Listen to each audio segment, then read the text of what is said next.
Okay, you've sent out your form to some people and they've responded, they've answered the questions. How do you find out what they said? Where are the responses recorded? Well, you can see them in two places. First of all, when you're back in your form editing page, there's a tab that says responses. And if people have responded, there's a number next to it that says how many responses have come in. So I just went in and took my own quiz 5 times and put some answers in there. So if I click on this, I can see a really handy summary of all the responses. Okay, what color is the sky?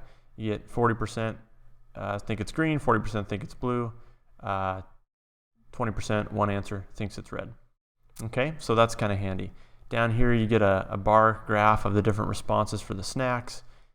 Here are the first name responses and the answers to the meaning of life question. Okay, so that's how that goes. Now this is a summary. It's not identifiable except that if they put names there, but these answers, there's no way to say, you know, who did what. So that's handy because you could show that to your students if you wanted to. You can also click and see individual responses. So you can go through and you can see, this was Joe, he said red, he likes those things, okay, and you can click to the next one, click to the next one. You can print the option, or you can delete that response, okay? So that's handy. That's right within the Google form itself. You can find the responses that way.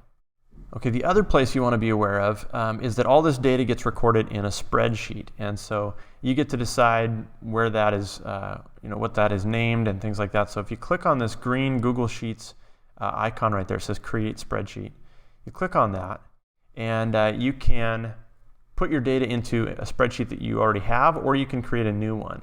And by default, it'll have the form title, which I forgot to give my form a title. That's right up here in the top left. You'll have the same name as your form with the word responses in parentheses. And so let me go ahead and name my form. Actually, that's probably a better way to do this.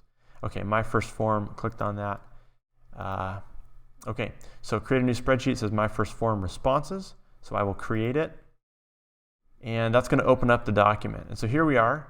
You can see that in column A, I have a timestamp for each response. Column B is what is your first name.